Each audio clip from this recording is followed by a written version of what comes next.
성경 말씀 읽어드리겠습니다. 창세기 11장 27절부터 32절까지 지난주에 이어서 오늘 한 번 더 살펴보도록 하겠습니다. 데라의 족보는 이러하니라. 데라는 아브라함과 나홀과 하란을 낳고 하란은 롯을 낳았으며 하란은 그 아비 데라보다 먼저 고향 갈대아인의 우르에서 죽었더라.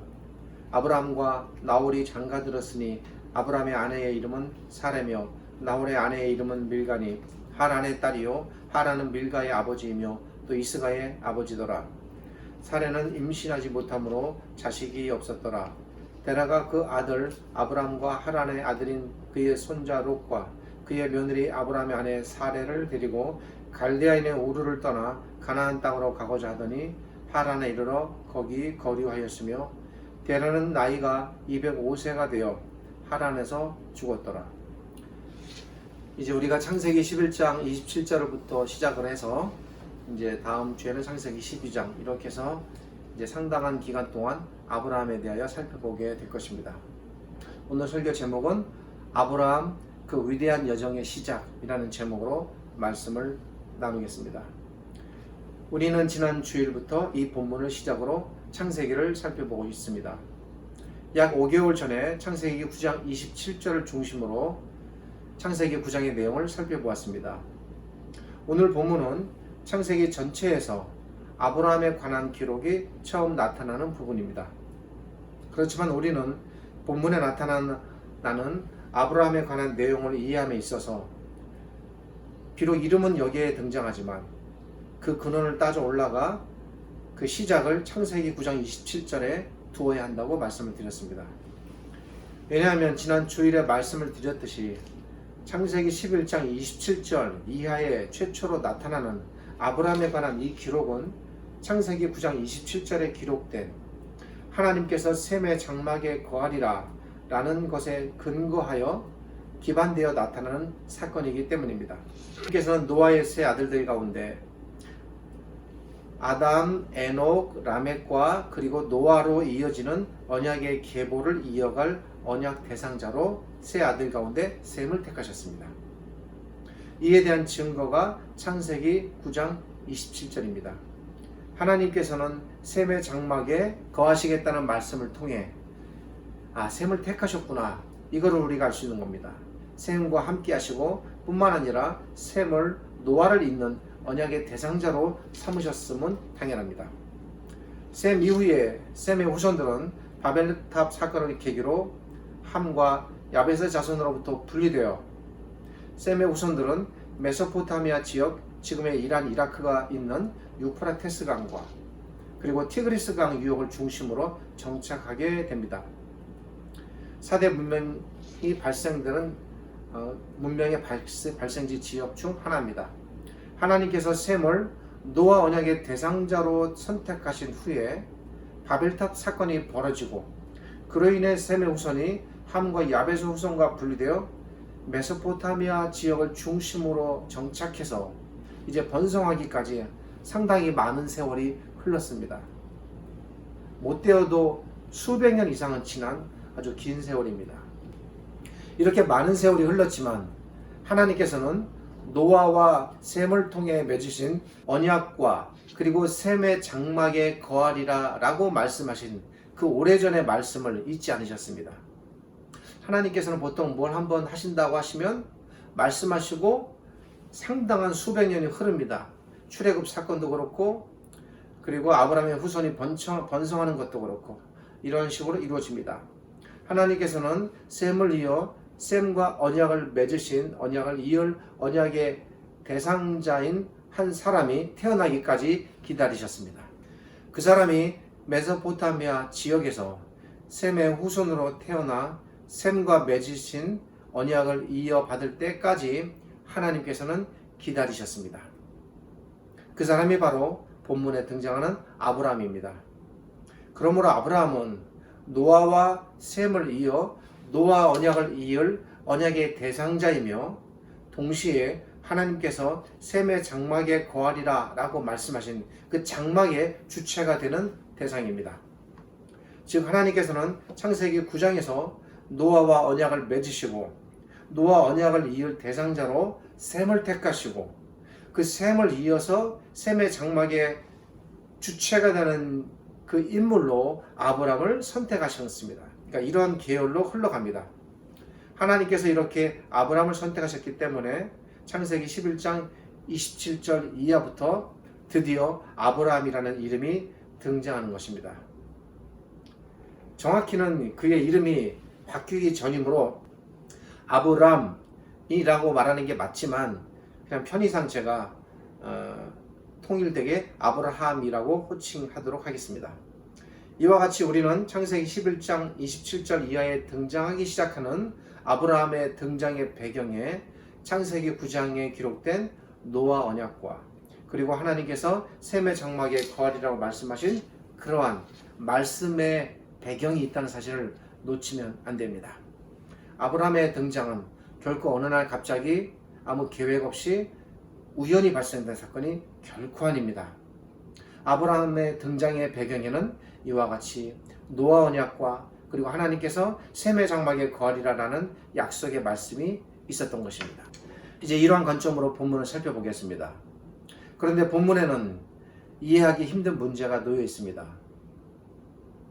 조금만 깊이 살펴보면 어렵지 않게 아실 것입니다. 그것이 무엇인지 아십니까?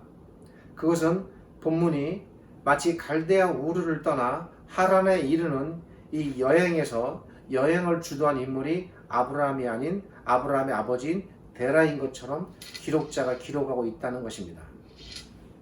본문은 마치 하나님께서 아브라함이 아닌 데라를 부르신 것처럼 보입니다. 31절은 분명 이렇게 말합니다. 데라가 그 아들 아브람과 하란의 아들인 그의 손자 롯과 그의 며느리 아브라함의 아내 사레를 데리고 갈대아인의 우르를 떠나 가나안 땅으로 가고자 하더니 하란에 이르러 거기 거류하였으며, 이 구절은 분명 갈대아 우르를 떠날 때 이 떠남을 주도한 인물이 데라인 것처럼 보이는 것은 우리말 성경에서 맞습니다. 분명 31절은 데라가 아브라함과 롯과 사레를 데리고 갈대아 우르를 떠나 가나안 땅으로 가고자 하였다 라고 말하고 있고, 이 부분에 대해서는 원문도 다르지 않습니다. 이 부분은 우리가 해결해야 할 부분입니다. 이미 말씀을 드렸듯이 셈의 언약을 이을 언약의 대상자는 아브라함입니다. 또한 하나님께서 셈의 장막에 거하시겠다고 말씀하실 때 장막을 이을 대상자도 제가 아브라함이라고 말씀을 드렸습니다. 그렇다면 창세기 11장 27절 이하는 분명 아브라함이 아버지 데라와 조카 롯과 아내 사레를 데리고 갈대아 우르를 떠났다라고 말하는 것이, 그렇게 기록하는 것이 맞았을 것입니다. 또 이렇게 보아야 하는 근거가, 그러니까 상황적 근거가 있습니다. 창세기 12장부터 15장으로 이어지는 아브라함의 삶에 대한 기록을 살펴보면은 분명해집니다. 만약 데라가 하나님의 부르심을 입은 그 주 대상자였다면, 여러분, 데라의 죽음으로 데라에 대한 하나님의 부르심은 끝난 것이 됩니다. 그리고 데라가 언약 대상자가 되고 또 데라에게 이어진 언약을 아브라함이 이어받은 것으로 이렇게 이해하게 되는 것이죠. 그러나 창세기 12장부터 15장까지의 기록을 보면 그렇지 않습니다. 데라는 분명 하란에서 죽었고, 그가 죽었지만 이 가나안을 향한 여행은 끝나지 않게 됩니다. 하나님께서는 창세기 12장에서 아브라함을 다시 두 번째로 부르십니다. 그리고 아브라함을 가나안 땅으로 인도하여 들이십니다. 그리고 창세기 15장에서 하나님께서는 아브라함과 언약을 맺으십니다. 만약 하나님께서 처음부터 아브라함이 아닌 데라를 언약 대상자로 부르셨다면 하나님께서 데라를 통해 언약을 맺는 것과 연관된 어떤 내용이 등장해야 되고, 어떤 방식으로든 하나님께서 데라를 다시 이끄셔서 가나안 땅으로 들이셔야 했을 것입니다. 그러나 하란에 도착한 이후 데라에 대한 그 어떤 행적도 기록되어 있지 않습니다. 이것은 하나님께서 데라를 셈을 잇는 언약 대상자로 부르셨다고 볼 수 없는 근거가 됩니다.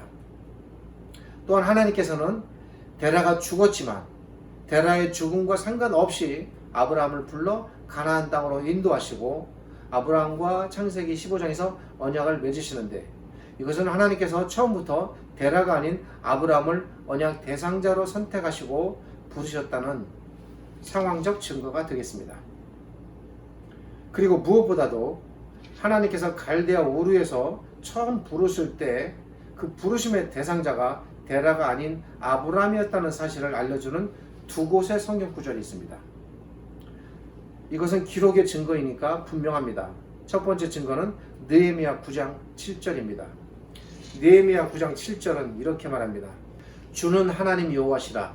옛적에 아브라함을 택하시고 갈대아 우르에서 인도하여 내시고 아브라함이라는 이름을 주시고. 만약 이 느헤미야의 기록이 없었다면 우리는 이 부분을 해석하는데 상당한 어려움을 겪게 될 것입니다. 다행히도 느헤미야의 기록이 유일하게 성경 전체에서 명료한 증거를 제시하고 있습니다. 이 부분은 느헤미야 선지자가 포로에서 돌아온 후에 이스라엘 백성에게 하나님의 말씀을 가르치는 내용인데, 분명히 느헤미야 선지자는 하나님께서 아브라함을 하란이 아닌 갈대아 우르에서 인도하여 내셨다라고 말하고 있습니다. 다음 부분은 히브리서 11장 8절입니다. 히브리서 기자는 느헤미야의 기록을 따라 역시 이렇게 말합니다. 믿음으로 아브라함은 부르심을 받았을 때에 순종하여 장래 유업으로 받을 땅에 나아갈새 갈바를 알지 못하고 나아갔으며. 여기서 아브라함이 부르심을 받았다라고 할 때 부르심을 받은 곳도 역시 갈대아 우르입니다. 히브리서 기자는 느헤미야의 기록을 따라 같은 입장에서 아브라함이 갈대아 우르로부터 부르심을 받았다라는 것을 염두에 두고 그것을 전제로 이 아브라함의 부르심을 말하는 것입니다. 그 근거는 무엇일까? 이런 것이죠. 왜냐하면 만약 갈대아 우르에서 처음 부르심을 받은 사람이 데라였다면, 여러분 데라였다면 히브리서 기자가 여기서 아브라함이 아닌 믿음으로 데라가 부르심을 입었다라고 기록하는 것이 맞는 겁니다. 그러나 전혀 그렇게 기록하지 않습니다. 히브리서 기자는 여기서 부르심을 입은 자가 아브라함이라고 분명히 말합니다. 그러므로 이 부르심의 지역, 최초 지역은 갈대아 우르가 되는 것입니다. 정리하면 이렇습니다. 창세기 12장부터 15장에 나타난 기록들인 하나님께서 아브라함을 부르시고 아브라함과 언약을 맺으신 사건들과, 그리고 느헤미야 선지자의 기록과 또 히브리서 기자의 기록을 우리 다 종합해 볼 때 분명 갈대아 우르로부터 부름을 받은 당사자는 처음부터 데라가 아닌 아브라함이었음이 너무나도 분명합니다. 즉 하나님께서는 이렇게 되는 겁니다. 제가 지난주와 오늘 설교 초두에서 말씀드렸듯이 노아와 셈을 잇는 언약의 대상자로, 그리고 셈의 장막의 주체가 될 인물로 처음부터 아브라함을 지목하여 선택하셨습니다. 하나님께서는 아브라함을 통해 노아와 그리고 셈에게 말씀하신 너희는 번성하라 라는 말씀을 이루시기 위해 노아 언약을 잇는 대상자로 아브라함을 선택하셔서 그를 갈대아 우르로 불러내셨는데, 너희는 번성하라 라는 이 창세기 9장의 말씀이 장차 아브라함을 통해서 어떻게 이루어집니까? 여러분, 아브라함에게서 이삭, 이삭에게서 야곱, 야곱에게서 12아들, 12아들에게서 수백만이나 되는 이스라엘 백성들이 태어나게 되죠. 그러니까 창세기 9장에서 노아에게 말씀하신 너희는 번성하라는 말씀이 아주 오랜 세월이 흘러서 어쩌면 1000년이 넘었을 수도 있습니다. 제가 정확하게 연도 계산 안 했습니다만 그 무수한 세월이 흘러서 결국에는 아브라함을 통해 그 후손들을 통하여 너희는 번성하라는 이 말씀이 지상에서 이루어지는 거예요. 그걸 이루시기 위해서 누굴 불러내십니까? 지금 아브라함을 불러내시는 겁니다. 하나님의 큰 구원의 계획과 구원 역사의 흐름 속에서 이 아브라함의 부름을 우리가 바라봐야 합니다. 이와 같이 처음부터 하나님께서 아브라함을 갈대아 우르로부터 불러내신 것이 분명하건만, 그런데 왜 기록자는 창세기 11장 27절에서 마치 하나님께서 데라를 부르신 것처럼, 그리고 데라가 갈대아 우르의 떠남의 주체가 되는 것처럼 기록한 것일까? 이 부분이 우리가 해결해야 할 부분입니다. 여기에는 약간의 지정학적인 문제와 그리고 데라 개인의 개인적인 문제가 함께 연관되어 있다고 볼 수 있습니다. 우선 메소포타미아 지역의 갈대아 우르와 그리고 하란과 그리고 가나안으로 이어지는 이 세 지역, 복학자들은 이 지역을 초생딸 지역이라고 말합니다. 이 초생딸 지역을 중심으로 문명이 발생하고 고대로부터 왕들이 이동하는 왕의 루트가 여기서 이 부분에서 이제 형성이 되게 되는 이것을 킹스 로드라고 합니다. 그래서 메소포타미아 지역에서 갈대아 우르로 가나안으로 이어지는 이 초생딸 모양의 지역이 고대부터 존재했는데 이 지역이 역시 아브라함이 이 우르에서 하란을 지나 가나안 땅으로 이르게 되는 주요 도로가 되겠습니다. 앞서 말씀드린 증거들을 통해 살펴볼 때 하나님께서는 처음부터 아브라함을 선택하셔서 아브라함을 갈대아 우르로부터 불러내신 것이 분명합니다. 그래서 여행이 시작됐습니다. 그러나 아브라함은 하나님의 부르심을 받을 때에 홀로 나올 수 없었습니다. 당시 아브라함에게는 아버지 데라가 아직 생존해 계셨습니다. 아브라함이 갈대아 우르로부터 떠나 가나안 땅까지 가는 이 여정은 매우 길고 험난합니다. 2000km가 넘는 매우 먼 지역입니다. 최소한 2달 이상, 그리고 만약에 가족들과 연로하신 아버지와 그리고 가축들을 이끌고 간다면 그 이상이 걸리는 매우 힘든 여정입니다. 그야말로 진짜 머나먼 위대한 여정입니다. 그리고 그 가나안 땅을 향해 간다는 것은 갔다가 다시 오는 여행이 아닙니다. 아브라함 입장에서는 가나안 땅은 영영 우르를 떠나 새로운 지역에 정착하여 살아야 하는 이민이었습니다. 아브라함은 갈대아 우르를 떠나 가나안 땅으로 들어가면 평생 이제 그곳에서 살고 그곳에서 뼈를 묻게 되는 겁니다. 그러기에 아브라함은 생존하고 계신 아버지 데라를 그곳에 둔다는 것은 아버지의 임종도 보지 못하고 평생 영영 착별하는 것이 되는 겁니다. 결국 아버지를 그곳에 홀로 두고 떠날 수가 없었을 것입니다. 뿐만 아니라 당시 아브라함에게는 아내 사레가 있었습니다. 아브라함은 아내 사레도 당연히 함께 데리고 가야 했습니다. 또 당시 데라에게는 세 아들인 아브람과 나홀과 하란이 있었는데 안타깝게도 셋째 아들인 하란은 아들 롯을 남겨둔 채로 갈대아 우르에서 먼저 죽게 됩니다. 그 결과 롯은 아버지 하란을 갈대아 우르에서 잃고 나이가 얼마나 됐는지 모르겠습니다만 고아가 된 상태였습니다. 잠깐 부연 설명드리면 데라의 이 셋째 아들 이름이 하란이고 또 데라가 갈대아 우르를 떠나 도착하게 되는 도시 이름도 하란입니다. 같은 이름이라는 걸 참고해 두시면 좋겠습니다. 아브라함은 아버지를 잃은 조카 롯을 홀로 갈대아 우르에 남겨둘 수가 없었을 것입니다. 이에 롯도 아브라함이 품에 안고 함께 여행에 동참하게 됩니다. 아브라함이 롯을 얼마나 아꼈는가는 가나안의 정착 이후에 롯에게 베푼 그의 행동에서 나타납니다. 이렇게 하여 아브라함은 아버지 데라와 아내 사레와 그리고 아버지를 잃은 안타까운 조카 롯을 데리고 갈대아 우르로부터 떠나 가나안 땅을 향해 여행을 하게 됩니다. 그 외에도 기록은 되지 않았습니다만 거기서 형성된 많은 가축과 그리고 재산과 그리고 수하에 있었던 여러 종들도 함께 동참했을 것입니다. 여기서 우리는 중요한 사실을 알아야 합니다. 그것은 비록 아브라함이 갈대아 우르를 떠나 하란에 머물게 되지만 아브라함의 목적지는 하란이 아니라 처음부터 가나안 땅이었고 그 땅을 향해 출발했다는 것입니다. 분명히 31절은 가나안 땅으로 가고자 하더니 라고 말합니다. 그런데 제가 말씀드렸듯이 갈대아 우르로부터 가나안 땅으로 가기 전까지는 반드시 하란을 거쳐가야 합니다. 하란을 거쳐서 이 초생딸 형태로 도로를 지나가고 이 길이 잘 나 있으니까 비록 약간 돌아가는 길이긴 해도 직선으로 하는 길은 갈 수가 없습니다. 거기에는 무수한 광야와 산들이 다 가로막혀 있기 때문에 너무 힘든 길이고 힘들어도 돌아가야 하는 길입니다. 그 길이 대단히 멀고 힘든 여정입니다. 아브라함이 처음부터 정했던 목적지는 하란이 아니라 가나안 땅이었습니다. 그런데 이때 비록 하나님께서는 아브라함을 부르셨고 그리고 아브라함으로 인해 이 여행이 시작되었지만 이 여행에서 가장 연장자는 엄연한 데라였습니다. 이건 이제 기록자의 관점입니다. 비록 데라가 아브라함으로 인해 고향 땅 갈대아 우르를 본인의 의사와 상관없이 아들에 의하여 아들의 말에 동의해서 아들로 인해서 여행이 시작되었지만, 그럼에도 불구하고 데라의 동의 없이 아브라함이 떠나는 것은 어려웠을 것입니다. 어떤 이유인지 알 수 없지만 데라는 이 여행을 최종적으로 승인했고 동의했습니다. 함께하기로 했습니다.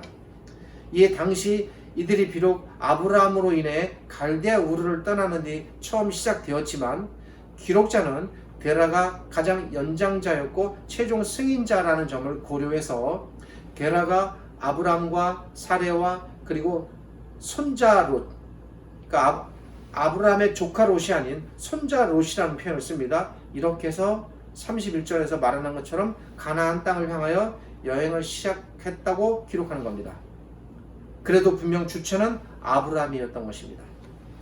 당시 데라는 어떤 인물이었는지에 대해서 우리가 이 부분도 좀 살펴볼 필요가 있습니다. 데라는 누굽니까? 데라 역시 셈의 후손입니다. 데라는 나홀의 장남이고 또 장남인 아브라함과 차남인 나홀과 셋째 아들인 하란을 낳았습니다. 데라는 갈대아 우르에 살면서 그 지역의 우상이었던 달의 신을 섬겼습니다. 혹 전하기는 데라가 그 달의 신의 형상들을 깎아 만들어 상업에 종사했다는 그런 주장도 있습니다. 이에 대하여 여호수아 24장 2절은 다음과 같이 말합니다. 여호수아가 모든 백성에게 이르되 이스라엘의 하나님 여호와께서 이같이 말씀하시기를 옛적에 너희의 조상들 곧 아브라함의 아버지 나홀의 아버지, 여기서는 하란은 빠져 있습니다. 나홀의 아버지 데라가 강 저쪽에, 여기서 말하는 강은 어떤 강일까요? 메소포타미아, 티그리스 강, 두 강 중에 하나일 것입니다. 강 저쪽에 거주하여 메소포타미아 지역입니다. 다른 신들을 섬겼으나, 이렇게 말합니다. 이 기록들을 통해 알 수 있듯이 당시 데라는 메소포타미아 지역에 있는 하란의 신들을 섬겼습니다. 자, 이 부분이 대단히 중요한 의미를 담게 됩니다.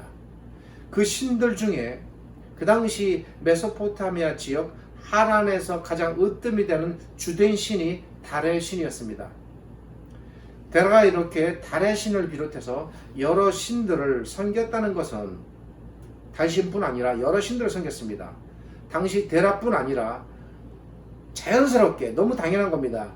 데라의 모든 가족들, 그의 아들들 뿐만 아니라 아브라함까지도 다른 신들과 우상을 섬겼을 것이다 라고 생각하는 것은 자연스러운 해석입니다. 데라가 갈대아 우르를 떠나 나올 때 데라와 그의 가족들은 모두 이렇게 다른 신들을 섬기는 상태였습니다. 하나님을 알지 못하는 상태입니다. 그러한 상태에서 어느 날 갑자기 하나님께서 아브라함에게 나타나 그를 갈대아 우르로부터 불러내셨습니다. 그 과정이 전혀 구체적으로 어떻게 이루어졌는지는 기록이 없으니 우리가 다 그 부분까지 추측하여 해석해 내기는 힘듭니다.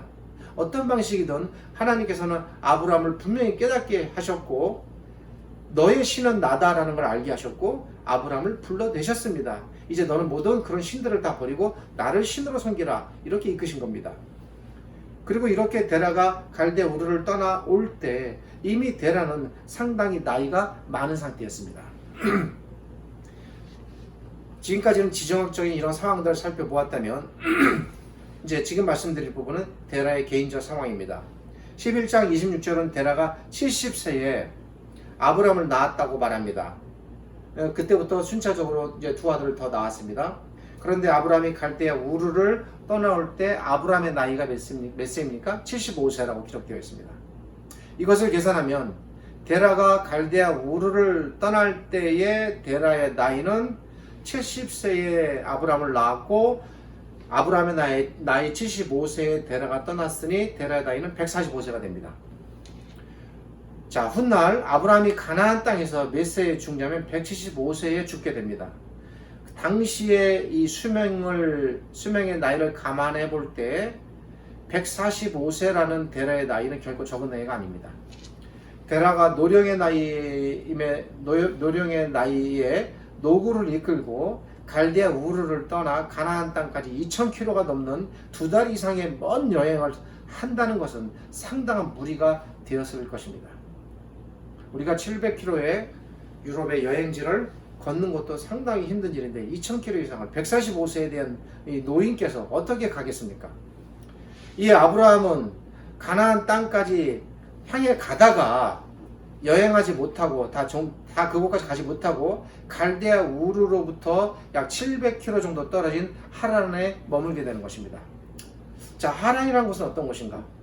아브라함 입장에서는 아버지 데라가 더 이상 여행하는 것이 어렵다라고 판단하여 가기는 가야 되겠는데 아버지를 함께 모시고 갈 수 없으니 우선 갈대아 우르로부터 가나안 땅까지 거리 중에서 약 3분의 1 지점에 해당하는 하란에 정착하기로 한 것으로 보입니다. 3분의 1 지점이니까 만약에 여행을 총 2달로 잡는다면 약 20일 정도 되겠죠? 그 정도 여행한 겁니다. 아마 그쯤에서 데라는 이미 기진맥진했고 아마 거의 더 이상 여행하기는 힘든 상태였던 것 같습니다. 11장 32절을 보면 데라는 하란에 도착한 후 205세에 하란에서 죽었다라고 말합니다. 이것은 데라가 하란에 도착하여 하란에서 다행히도 60년을 더 살았다는 것을 알려줍니다. 그런데 창세기 12장 1절을 보면 하나님께서는 아브라함을 불러내십니다. 다시 불러낼 때의 지역은 이번에는 갈대아 우르가 아닌 하란이 되겠습니다. 만약 아브라함이 하란에서, 자, 이런 가정을 해보겠습니다. 하란에서 데라의 임종을 다 맞은 후에 아버님을 다 보내드리고 그리고 나서 하란을 떠났다면 아브라함이 하란을 떠날 때의 나이는, 보세요, 아브라함이 우르를 떠날 때 이미 75세였고 그리고 데라는 하란에서 60년을 살았습니다. 이렇게 되면 데라가 하란에서 아버지를 다 보내드리고 나서 떠났다면 하란을 떠날 때 아브라함의 나이는 135세가 됩니다. 그러기에 우리는 아브라함이 하란에서 데라의 임종을 마치고 떠났다고 볼 수가 없는 것입니다. 왜냐하면 아브라함은 가나안 땅에 도착해서 25년이라는 세월이 흐른 후 100세가 되어 아들 이삭을 낳게 되기 때문입니다. 그러므로 정리하면 이렇습니다. 아브라함은 하나님의 부르심을 받고 아버지 데라와 아내 사레와 조카 롯을 데리고 갈대아 우르를 떠났습니다. 그런데 예상과 다르게 예상치 못한 사건이 발생된 겁니다. 힘든 여행으로 인해 아버지가 더 이상 이 여행에 함께할 수 없는 그 어떤 상황이 벌어졌습니다. 당시 하란은 어떤 곳일까? 하란은 큰 무역 도시였습니다. 왜 그럴까? 메소포타미아 문명을 중심으로 발생된 모든 물자와 생산품들이 이 초생땅 지역의 도로를 중심으로 가나안 지역과 그리고 가나안 밑으로 내려가면은 애굽입니다. 애굽과 가나안으로 이어지는 이 도로가 킹스 루트인데 이 지역에서 한 3분의 1 지점에 있는 큰 무역 상업 도시가 하란이었습니다. 그러니까 자연스럽게 도시가 발생하는 겁니다. 그렇게 문명이 전달되는 것이니까. 이 메소포타미아 문명이 하란을 통해서 가나안과 그리고 애굽으로 이렇게 계속 전달되고 애굽에서도 또 문명이 발생되면 그 문명은 역시 가나안과 하란을 거쳐 메소포타미아로 서로 왕래가 되는 그런 도시고 그 도상에 있는 큰 도시였으므로 무역이 발달하게 되었습니다. 상당한 대도시였습니다. 당시 하란도 우르 못지않은 문명의 중심지였습니다. 자, 아브라함의 입장에서는 아버지 데라가 충분히 남은 여생을 지낼 만한 곳이라 생각되었을 것입니다. 척박하고 황량한 외딴 곳은 아닙니다. 이에 아브라함은 일단 하란에 도착하여 아버지 데라를 그곳에 정착시키기로 했을 것으로 판단됩니다. 그리고 약간의 시간이 흘렀습니다. 약간. 시간을 계산하면 아마도 1년이 채 안 되는 몇 달 혹은 한 달 미만의 시간으로 추정됩니다. 그렇게 약간의 시간이 흐를 때 하나님께서 두 번째로 다시 나타나셔서 아브라함을 부르십니다. 이것이 창세기 12장 1절에 나타나는 하나님의 두 번째 부르심입니다. 이미 갈대아 우르로부터 하나님의 부르심을 받고 가나안 땅을 향해 떠났던 아브라함은 두 번째 하란에서의 부르심을 받고 다시 떠나게 됩니다. 이때 역시 아브라함은 지체하지 않고 부르심을 받았을 때 떠났습니다. 이 떠남에 대한 기록이 창세기 12장 1절 이하의 기록입니다. 우리는 이러한 내용을 담고 있는 이 본문을 통해 중요한 몇 가지 사실들을 이제 알 수 있습니다. 그것은 첫째로 당시 셈의 후손이었던 데라와 그리고 데라의 아들이었던 아브라함이 그렇게 노아와 셈을 잇는 셈의 후손이었음에도 불구하고 갈대아 우르에서 전혀 하나님을 알지 못한 상태로 지냈다는 사실입니다. 어찌된 영문인지 무수한 세월이 흐르고 그 문화와 문명 속에 녹아 살면서 자신의 모든 신앙적 정체성을 다 상실한 겁니다. 그들은 하나님을 알지 못했고 하나님에 대한 기억조차도 그리고 어떤 지식도 없었을 수 있습니다. 다른 신들을 섬기는 상태로 살았습니다. 데라와 아브라함은 하나님을 섬기기는커녕 전혀 하나님을 알거나 깨닫지도 못한 상태였습니다. 하나님께서는 그런 그들을 불러내신 것입니다. 왜 하나님께서 아브라함을 불러내신 것일까? 왜 하나님께서는 아브라함을 선택하신 것일까? 그렇게 우상에 쩌들어 사는 삶을 왜 불러주셨을까? 하나님을 아는 자도 아닌데 그 선택의 근거는 무엇일까? 그 근거는 아브라함에 있지 않고 하나님께 있는 것입니다. 하나님께서 아브라함을 선택하신 근거는 하나님께서 제가 그래서 지난주부터 말씀을 드린 것입니다. 셈에게 하신 그 말씀 때문입니다. 아브라함의 모든 삶의 여정의 출발선상에는 이 셈에게 하신 말씀이 놓여 있습니다. 이미 하나님께서는 셈에게 내가 너의 장막에 거할 것이다 라고 말씀하셨습니다. 이 말씀 속에는 결코 셈의 후손을 버리지 않을 것이다. 그리고 셈의 후손 중에 그 누군가를 선택하여서 셈의 장막을 넓힐 것이다 라는 소중한 의미가 담겨 있는 것입니다. 그러니까 누군가를 선택하십니다. 그 누군가가 누굽니까? 아브라함이라는 사실입니다. 따라서 비록 셈으로부터 아브라함이 태어나기까지 수많은 세월이 흘렀고 그가 셈의 후손임에도 불구하고 데라와 아브라함이 당시 메소포타미아 문명의 그 소용돌이 속에서 문화는 얼마나 번창했습니까? 지금으로 말하면 최상의 선진국가입니다. 그 속에서 갖가지 종류의 우상 속에 파묻혀 우상에 찌들고 우상에 함몰된 삶을 살았음에도 불구하고 하나님께서는 약속을 하셨기에 잊지 않으시고 그들의 상태와 상관없이 무관하게 약속을 지키시기 위하여 아브라함을 불러내신 것입니다. 이 부분이 핵심 포인트가 되겠습니다. 데라와 아브라함은 셈의 후손이었지만 전혀 셈의 후손다운 면모는 없었습니다. 그 옛날 하나님께서 자기들의 조상 셈에게 주신 창세기 9장 27절의 말씀을 그들은 아마 잊었을 것입니다. 그들은 하나님을 알지 못했습니다. 그들에게 하나님은 존재하지 않는 신이었습니다. 그들에게 수많은 신들을 섬겼어도 그 신들 중에 하나님은 없었을 것입니다. 하나님을 기억하지도 알지도 못한 상태였습니다. 그들은 세속의 풍파와 거대한 문화의 소용돌이 속에서 헤어나지 못했습니다. 하루하루를 즐기고 누리며 살았을 것입니다. 그들의 삶은 한마디로 하나님을 완전히 떠난 우상에게 함몰된 삶 그 자체였습니다. 그러나 그럼에도 불구하고 하나님께서는 그들을 계속 잊지 않으셨다는 것입니다. 하나님께서 어찌 이러실 수 있는가? 다만 우리는 하나님의 이러하심에 대하여 놀라고 감탄할 뿐입니다. 데라와 아브라함은 하나님을 잊었어도 하나님께서는 아브라함을 결코 잊지 않으셨음이 드러납니다. 하나님께서는 그들을 한순간도 놓지 않으셨습니다. 하나님께서는 내가 언제 이들을 불러낼까 고민하시면서 끊임없이 그 때를 기다리시고 살피고 또 살피신 것입니다. 그리고 마침내 아브라함의 나이 75세가 되자 때가 되었다 라고 판단하셔서 그때 드디어 불러내신 것입니다. 그리고 25년이라는 세월을 아브라함을 훈련시키는 것입니다.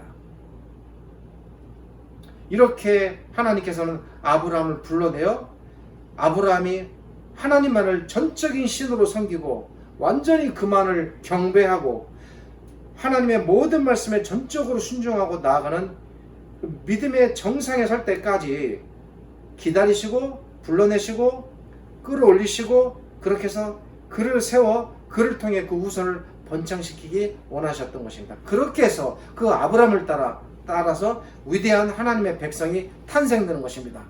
하나님의 백성은 어느 날 갑자기 탄생되는 것이 아니라 그 위대한 하나님의 백성을 탄생시키기 위하여 하나님을 전혀 알지 못하는 이방인과 방불하는 삶을 살았던 아브라함을 불러내어 이렇게 믿음의 백성으로 자녀를 먼저 세워 올리는 것이 하나님의 우선적인 작업이었던 것입니다. 그 때를 기다리시고 때가 오자 시작된 겁니다. 창세기 9장 27절에 약속대로 하나님께서는 친히 아브라함의 장막에 마침내 거하게 되는 겁니다. 아브라함을 이제 우리가 다음 주부터 제가 이제 창세기 12장을 살펴볼 것이고 13장, 14장 보지만 좋은 얘기가 하나도 없습니다. 가나안 땅에 들어가자마자 그를 기다리고 있는 것은 무수한 끊임없는 산 넘어 산이라고 계속되는 역경의 연속입니다. 13장도 그렇고 14장도 그렇고 15장도 그렇고 16장도 그렇습니다. 그런 모든 역경들 속에서 하나님께서 매 순간마다 개입하시고 지키시고 그리고 아브라함과 언약을 맺으시고 마침내 25년이라는 세월 동안 훈련시키시고 아들을 주시고 그리고 아들과 가나안 땅을 주시겠다는 약속을 또 하시고 이렇게 하기까지 하나님께서 그리고 그 이후에도 아브라함의 가족과 심지어 아브라함의 모든 종들까지 전부 다 언약의 백성으로 다 들어오게 하시는 일들, 이런 모든 일들이 뭡니까? 하나님께서 셈에게 말씀하신 것처럼 셈의 장막에 거하리라라고 말씀하신 것처럼 그것을 아브라함을 통하여 아브라함의 장막을 통하여 이루시는 일입니다. 이제 제가 구체적으로 펼쳐 말씀드리겠습니다만 큰 그림을 이렇게 그려드리는 것입니다. 하나님께서는 아브라함의 장막에 거하시기 위해 아브라함을 이처럼 불러내셨습니다. 근데 그 상태의 아브라함이 어떠했는가라는 것입니다. 본문은 아브라함의 그 머나먼 위대한 여정의 시작을 알려줍니다. 이렇게 아브라함의 여정은 창세기 25장, 26장 여간에 끝나게 됩니다. 그 이후에는 다른 사람의 삶이 또 시작됩니다. 자, 우리도 마찬가지입니다. 우리는 지금 우리 창조주 하나님을 우리의 하나님으로 그리고 예수 그리스도를 아들로 우리의 구주로 믿고 그분의 백성으로 살아가고 있습니다. 그런데 여러분, 들여다봅시다. 우리가 언제부터 하나님을 알았습니까? 우리가 언제부터 하나님을 깨닫고 하나님을 신이라 알고 섬기는 그의 백성이 되었습니까? 세월을 좀만 거슬러 올라가 봅시다. 저는 개인적으로 제 기억으로는 저희 할아버지 때부터 하나님을 섬긴 것을 알고 있습니다만 그 이전에는 어땠을까요? 한 몇 대만 더 올라가도 도무지 하나님이라는 존재는 우리 조상의 계열 속에는 없었을 것입니다. 여러분 모두가 다 그랬을 것입니다. 누가 감히 하나님을 알아 스스로 하나님을 찾아 떠났겠습니까? 이 땅에 처음 복음을 들고 그 옛날 한 선교사가 배를 타고 들어와 성경을 던지고 그 땅에서 순교당하는 그 순간, 그 이후에 모든 우리의 조상들은 하나님을 알지 못했습니다. 이 땅에 복음이 심어지기 위하여 수많은 사람들이 죽어갔고 피를 흘렸고 순교의 제물이 되어야 했습니다.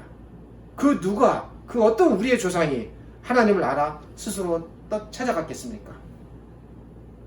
아브라함이 그 옛날 우상에 함몰된 삶을 살았듯 몇 대만 거슬러 올라가도 우리의 조상들 역시 헤아릴 수 없는 이 땅의 우상들, 갖가지 신들, 나무들, 돌들, 그리고 조상들, 그런 것들을 다 신으로 섬기면서 우리의 조상들은 우상에 함몰된 삶을 살았을 것입니다.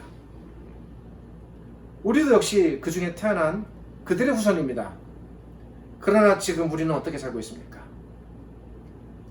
만약 하나님께서 아브라함을 불러내시듯 우리를 불러내시지 않으셨다면 우리 역시 지금 우리가 바라보고 있는 이 땅의 저들과 다르지 않는 삶을 살 것입니다. 데라와 아브라함이 다른 신들을 섬겼던 것처럼 우리도 그 삶을 떠나지 못했을 것입니다. 그런데 그런 우리들을 하나님께서 그 옛날 아브라함을 불러내시듯, 여러분 제가 이렇게 적용하는 것은 결코 상황 대입이 아닙니다. 큰 구원 역사적 흐름에서 하나님의 일하심의 원리를 살펴보는 것입니다. 우리를 이방의 나라에서, 이방의 세상에서, 이방의 족속에서, 이방의 풍속에서 건져내셨습니다. 이런 비슷한 고백과 기록을 사도 바울께서 여러 번 합니다. 그의 고백대로 하나님께서 우리를 이 세상에서 불러내어 기이한 하나님 나라의 자녀들로 세우셨습니다. 사도 바울이 상황 대입한 것은 아니겠죠. 같은 원리로 바울이 잘 깨달은 겁니다. 아브라함을 불러내어 가나안 땅으로 인도해 들이셨듯이 하나님께서 우리 각 사람을 같은 원리로 죽음과 사망으로부터 생명의 땅으로 예수 그리스도의 나라로 불러 들이셨는데 그 시작이 어딘지 우리도 알지 못합니다. 우리 삶에서 그러셨는지, 우리 조상의 누구에게서 그러셨는지 알지 못하지만 하나님께서 우리를 선택하여 부르셨다는 것입니다. 안 부르셨다면 우리는 끝난 존재입니다. 어느 노사도의 고백대로 하나님께서는 우리를 불의의 나라에서 생명의 나라로 불러내신 겁니다. 본문은 궁극적으로 우리에게 하나님께 관한 이 사실을 말하고 싶은 겁니다. 오늘 본문은 하나님의 이러한 구원의 원리를 우리에게 전해주는 거룩한 구원의 역사가 담긴 글입니다. 다음 시간에 이어서 그렇다면 하나님께서는 어떻게 아브라함을 통해 더 구체적으로 장막에 거하시겠다는 이 약속을 이루어 가시는가, 이 부분에 대하여 창세기 12장을 시작으로 계속해서 살펴보도록 하겠습니다. 기도하겠습니다. 하나님 감사합니다. 오늘 말씀을 통해서 하나님께서 하나님을 알지 못하는 아브라함을 그 이방의 나라에서 불러내시어 그를 믿음의 조상으로 삼으시고 그를 통하여 하나님의 백성을 이 땅에 세우신 것처럼, 그리고 그 세워진 백성으로 인하여 예수 그리스도께서 태어나시고 예수 그리스도를 통하여 복음이 우리나라 이 땅까지 들어오게 하셔서 우리도 아브라함처럼 하나님의 부르심을 받고 하나님의 자녀로 빛의 세계로 나오게 하심을 감사드립니다. 오늘 말씀을 통하여 하나님께서 베푸신 이 크나크신 은혜를 저희가 잘 깨닫기 원합니다. 우리 각자가 이 성경 말씀을 그저 기록된 옛날의 아브라함의 이야기로 생각하지 않게 하시고 우리를 통하여 말씀하시는 하나님의 목소리, 하나님의 음성, 하나님의 불러내심의 말씀으로 저희가 삼게 하여 주옵소서. 그리하여 오늘 말씀을 읽고 듣는 각 사람들이 이런 하나님을 더욱 깊이 잘 깨닫게 하시고 더욱 하나님께 감사하며 하나님께 자신의 모든 삶을 드려 언제나 하나님의 부르심에 기꺼이 나아가는 저희들 되게 하여 주옵소서. 지금은 우리 주님 예수 그리스도의 은혜와 저희를 지극히 사랑하시는 아버지 하나님의 크신 사랑과 오늘도 이 말씀으로 우리에게 다가오셔서 우리를 깨닫게 하시는 성령 하나님의 함께 하심이 오늘 이 말씀을 통하여 기꺼이 하나님의 부르심에 언제나 나아가기 원하는 저희 모두에게 하나님의 은혜와 평강과 사랑이 가득하시기를 우리 주님 예수 그리스도의 이름으로 축복하며 기도드립니다. 아멘.